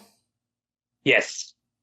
What is he in Fargo? He's the big Native American that I think attacks William H. Macy. Oh. Chef Proudfoot. He's that's like his number one credit. Damn, Stevie, good call. I see something, I remember something, all right? Now give me a wallet. Chef Proudfoot. Why did Gacy get attacked? Or William Macy, what was he doing to get attacked in Fargo? I don't recall that. Wasn't Chef Proudfoot like complicit in the serial number scheme? And No, didn't he attack Steve Buscemi? He attacks somebody. I don't remember. Yeah. He gets killed, doesn't he? Yeah, I think he attacks Buscemi. That could be. Yeah. Is he the one that's put in the wood chipper then? Is he Buscemi? No. Oh, yeah, Steve Buscemi's put in the wood chipper. Yeah. Okay, I just don't recall that scene. I just remember Chef Proudfoot going, "You son of a bitch," and then there's people thrown. Stevie impressions are great. All right, Pap, let's start with you. Yes or no's? It's a no. It's a no. But listen, I mean, I kind of like really stand by this, where as similar as this is to the original, even if it was 1% not as good, I would still be like, well, why would you watch this when the original is better and it's the exact same movie and this has nothing new to say? I feel kind of bad that the original has 1/10 of the views on IMDb and is way less known. Like, the original is a really great movie, and I watched it in high school and watched it again and was reminded of that. This is a tonal mess. It just should have been an R-rated movie, but it's not for purely financial reasons, and the most dramatic parts of the movie, like caretaker dying, are undercut by product placement in a way that I think is really cheapening to what was once a good comedy drama. A pretty hard no. I think one of my least favorite Sandlers, especially since there's a good movie that's almost the exact same but better in every possible way that you can watch it anytime you want. Pretty hard no. Josh. Man. Waterboy, a yes, though. Fine, I'll do it. Waterboy's a yes. Yeah. Fine. Compared to this. It makes you guys happy. Compared to this. Update the stats. Somewhat. You were so hard on like, well, it's a Sandler, like it's a D tier Sandler movie. This is an F tier Sandler. Waterboy's like A tier. No. Oh, yes, it is. Waterboy is like freaking amazing. I love it. It makes me chuckle at every corner and turn. This movie doesn't. Like, there's a lot of movies where, like you were trying to say, the drama is undercut by comedy or even by like commercialism in this movie. Yeah. But what I feel when I watch this movie is that the comedy is being undercut by like violence. And we kind of talked about that a little bit, but like, I don't know. There's also just jumps in logic in this movie that don't make a lot of sense. It's hard for me to imagine who would I recommend this movie to. A sports fan? a comedy fan, even an Adam Sandler fan, this would be way down the list. Maybe like if you're a fan of 90s wrestling, like washed up wrestling stars, I'd recommend it to you. I've been giving, I'm on a streak of like 20 yeses in a row. So, Pappy, even though I still think you're a curmudgeon and you don't really get comedies lately. What? Your taste has been a little bit off when it comes to comedies. You got to open up a little bit. Snobbery. But this is a soft no anyway. Soft no. I like this movie. It's a yes for me. I enjoyed watching it today. I have not seen the original. I saw about the first third. Pretty long. But, yeah, I mean, I think the inmate castings are good. I think Kevin Nash is absolutely hysterical in this movie. Yeah, it's good enough for me. I mean, it's a movie. If I see it on TV, I'll maybe have it on the background or something, but it's a yes for me. All righty. So now we got what? You. You. And I got 2 no's and a yeah, right? Yeah. Man. Go with your heart. Hey. Oof, madon. I speak for myself now. Come on. Well, Stevie, going back into the archives a little bit. Waterboy for Pappy, that was a no. He gave The Cat in the Hat a no. What? He gave the movie Moving with Richard Pryor a no. What? He gave Mallrats a huge no. He gave Van Wilder a huge no. 10 years ago. No. He gave Deadpool and Wolverine a yes, though. You'll all be happy to know. Dude, Deadpool and Wolverine sucks. What about Happy Gilmore? What? That movie's funny. Anyway, Okay, now I don't who's want to get into it. the intern? That movie sucks. It's so convoluted. You're being an intern snob. See how I'm going to read trivia for myself and we're going to do Breathless next, all right? Then I'll show you some real cinema. No, this movie, there's some parts I really like. Like one, 3-second clip of hearing Thunderstruck on it before a kickoff kind of brings me back into the stadium feel. We're like 2.5 weeks away. It's coming, boys. Mm-hmm. Cannot flipping wait. College football is almost here. This movie, though, overall, it's rather disappointing that it's not even a new movie. It's just a carbon copy of the original. And if you want to watch a really good movie, just watch the original. I would not recommend watching this one to anyone I cared about. But I there's some parts that made me laugh. There's some stars I like seeing in it. I think just overall as a movie, if you're gonna take an hour and a half, 2 hours out of your day to watch a movie, 2 hours, yeah. Watch the original. It's, I mean, heads and shoulders one of the better sports movies you're ever gonna watch, and just outdoes this movie in every aspect of it. This one's rather lazy the way they handled it, so I'll give this one a no. But Kettle One, good product. The businessman's vodka. McDonald's, we love we love it. Mm-hmm. XM Radio, Oh, still relevant today. Excellent. Dan Patrick's still on the air. No, I mean, there's some things I enjoy about it, but there's some things that I just think are completely sideways and wrong with it. So it's just gonna be a no for me. Wasn't there one more product placement that's really prominent? ESPN 2, it's all over. It's probably it. Calvin Klein. So Stevie is preparing the trivia. Mm-hmm. There are stakes, right, Josh? Do you want to explain those again? Okay, so we're getting into trivia, and Stevie's in charge of this. He can change the plan however he sees fit. But I think what we said before the pod was, whoever wins this doesn't get to pick the next movie because the movie game's separate. I think we have to do Starship Troopers soon. That's Mikey, yes. Yeah, so that's different. We might do that next. Are we going to continue the Sandler Sports Marathon? Oh. Will we go on and cover the movie Hustle? Don't threaten me with a good time, Josh. Or call it quits and just move on to the next thing. That's what the winner of this trivia gets to decide. That's a huge choice. So, what was his name? Who sent Slow Drip? Slow Drip. Slow Drip Coffee. Slow Drip LSD. Drip. I don't know. Take it easy. We just got tagged. Now, keep in mind, this is what we'll record next. Who knows what will come out next? There's also Blade and... Blade's probably coming out. Wait, no. Natural Born Killers. The Sandler series all has to come out That's true. consecutively. I guess that would matter. So, me, Pappy, and Brett fighting to see which one of us gets to choose if we cover the movie, classic movie, Hustle. What is that, 2023? Way before that, right? Not way before, no way. 21? Definitely the 20s, I think. I thought that was like COVID was over when that came out. I never seen it. You guys ready for some trivia? Oh, yeah. More than. Oh, yeah. Okay. In inches, lads. In inches. Uh-oh. So hold on, let me get my math here, all right? Okay. 22, by the way, 2022. Way before. Cut the difference. Yep. In inches. Okay. I want you to give me the difference. How long is a yard? Times The longest yard. I don't know, probably what? 3/4 is stable? Yeah, about right. 3/4 is stable. So, in inches, I want you to give me the difference between the tallest quarterback in NFL history and the shortest quarterback in NFL history. Pap, you're up. 16. Potpourri says 16. Okay, I'll get my notes here. That's a big difference. Pickup sticks. Pick up sticks. So if the tallest QB was 7 foot, the shortest would have been 5'8"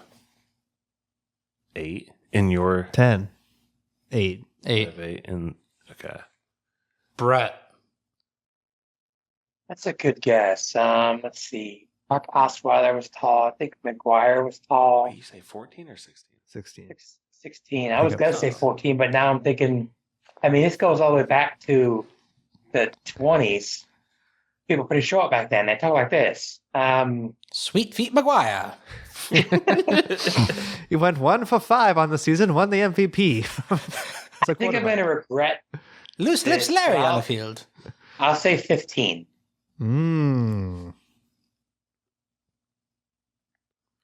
Here comes the pull. That just seems really extreme to me. I'm going to trap Brett in, unfortunately, for him. I'll say 14 inches. What was the name of that, Stevie? Something Larry? What was it? Loose Lips Larry. That's good. Swivel Hip Swanson on the field. Can't bring him down. God. Okay. What do you think the tallest QB is? Like 6'8"? Like 6'10", yeah. 6'10"? Who's 6'10"? I don't know. Dante. Who's the tallest? Aaron? Dan McGuire came in at 6'8" inches. McGuire. Whoa. That's Mark McGuire's brother. I said It's Mark McGuire's brother? For real? Yeah. Played for the Seattle Seahawks. Oh. Was that in 2005 when they threw the match? And the shortest QB ever was 5'7". He played in the 30s. Not Doug Flutie then. So Josh wins. Douglas Flutie, bringing in a difference of 13 inches. By the way, Josh, I will give you guys this. Very good guesses, all of you. Like that's in the right zone. You guys are in the right zones. I mean, that's pretty good work. I thought the shortest McGuire would be is the shorter. quarterback for the Seahawks in That's what I thought. I was shocked that like a 5'5" or 5'4" never got in there. Yeah. 5'7" to me seems still on the taller side of NFL quarterbacks. Forever? Yeah. Yeah. That's, a lot of power. Josh, you have a. The floor is yours. Explore the space. Explore. So much power. Slow drip. Respect the hell out of you, but we gotta do hustle. Oh, good. That's what I would have. It's a deep dive for a reason. We're completionists around here. Get it over with. We don't talk about what's that movie? The animated one with David Spade. Sting does the soundtrack. Emperor's New Groove? Yeah, we don't talk about Emperor's New Groove without talking about the documentary. Right. And we don't start talking about Adam Sandler Sports movies Without finishing them. Hopefully there's not a fucking another one that we didn't think of yet. Transformers. Wait, what? Who is he? He's not in it though. He just produced it. It's No. He's got to be in it. It's not a Sandman. Okay, so we're going to do Hustle next. Okay, Stevie. Let's get it over with. Pappy, Yeah. I feel like you've been feisty. Why? Do you have a hot take? yeah, you already said Sandler's a grifter or whatever he said. You did call him a shyster. Happy's usually just been like thinking of something on the back burner. Sometimes it's political. I got a hot take. I would rather hear that than just spout out my own, if that's okay. I think the golden age of the internet's over. And I think the internet, as we know, it's just going to keep getting worse and worse and worse. Damn. The bots are insane, bro. I saw, I think Unusual Whales posted 40% of all internet traffic is estimated to be bots today. And soon, it's just going to be situations where it's AI creating content that's liked by AI and shared by AI for other AI. And it's just going to be indistinguishable from what a real human made. And I don't really think there's any way to stop it. So the dead internet theory is real to you? I think we're just gonna look back like with like the fucking. So are we a vestige then? Yeah, we predate the. No AI would ever say shit this dumb. Yeah. Like, consistently. Who would say new stunts, same cunts? Not an AI I've ever met. So what was that? Fast Furious 2? 4? Okay. Yeah, completionists. So I'm pumped for doing Hustle next. And stick with us on the internet for as long as we're not drowned out by the AI or shut down by the man at Spotify. But speaking of men, take it away, Spoilerman. Special thank you to our patrons, Matt Troll, Brother Brian, Druid King, Nick, The Meg, Nurse Stacy, The Wolf,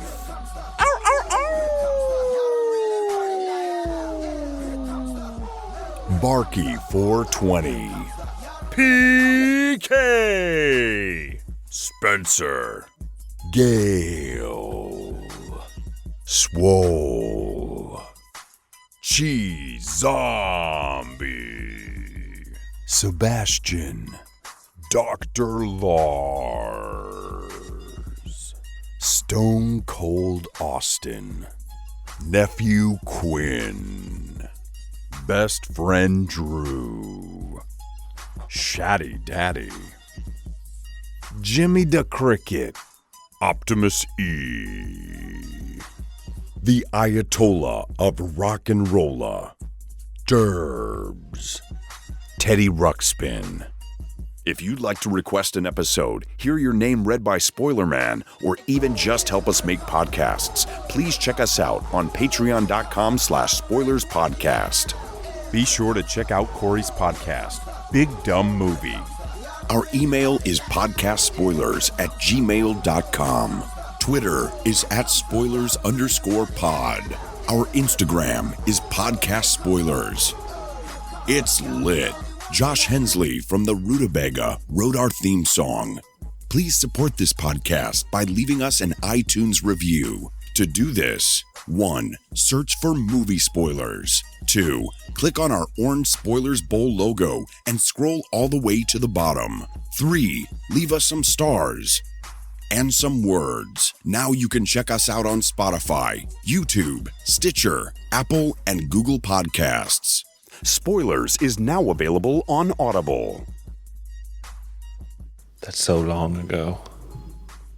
I mean, maybe just be a good dad for once and don't. Brett gets to watch the movie with us. Isn't that kind of nice? This is Yeah. If you can make that out. This is legal, but posting on Spotify is not anymore. Well, we can post. The Boz is still huge in this. Yeah, he's a mess. Yeah, dude. You can customize the same. Stone Cold is still big in this. Brett, do you want to count us down? Is a monster. Yeah. Are we doing this? Are we ready? Oh, let me get my phone.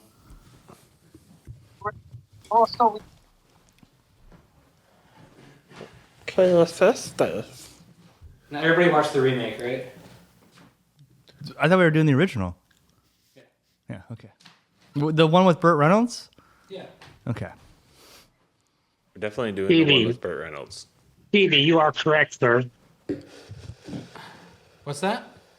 You are correct. What's that? When she comes home at the beginning to jump around. Yeah, that's what I thought. Even as a kid, I knew he was just a bad dad. Yeah, he gets better. Who are we talking about? Robin Williams and Mrs. Doubtfire. I just don't like that movie. I kind of want to do it. It's too much. Like, so like even the stuff like the pie, Yeah. like the shaving cream and shit. Is that what bothers you the most? No. There's something about that era where they just have sloppy goop all over every fucking movie. That's why I hate. It's just so disgusting. I hate the fact that they use like a TV trope for the last 30 minutes. I hate the whole got to be two people at the same time. Yeah. I hate that. That's like Saved by the Bell crap. I think they could. I think they could do a better job at that, but I like the movie overall. What movie are you even talking about? Mrs. Doubtfire. What TV trope? What are you talking about? Like you go in one room, go in another room, back and forth. Like, oh, they scheduled 2 parties for the same night. You got to be like that kind of trope. Doubtfire and isn't she like cooking? Keeps but also changing, he's the dinner guest. And That's the whole insane. Yeah. Well, he's got to be himself with the boss of the studio. He's got to be Mrs. Doubtfire with his family. Be yourself. And he forgets. Yeah, no, that's a different Robin Williams movie. All right, Brett, count us down, dude. Shredded in this movie. Gotta pull the trigger. All right. All right. 3, 2, 1, go. That was Spoilers.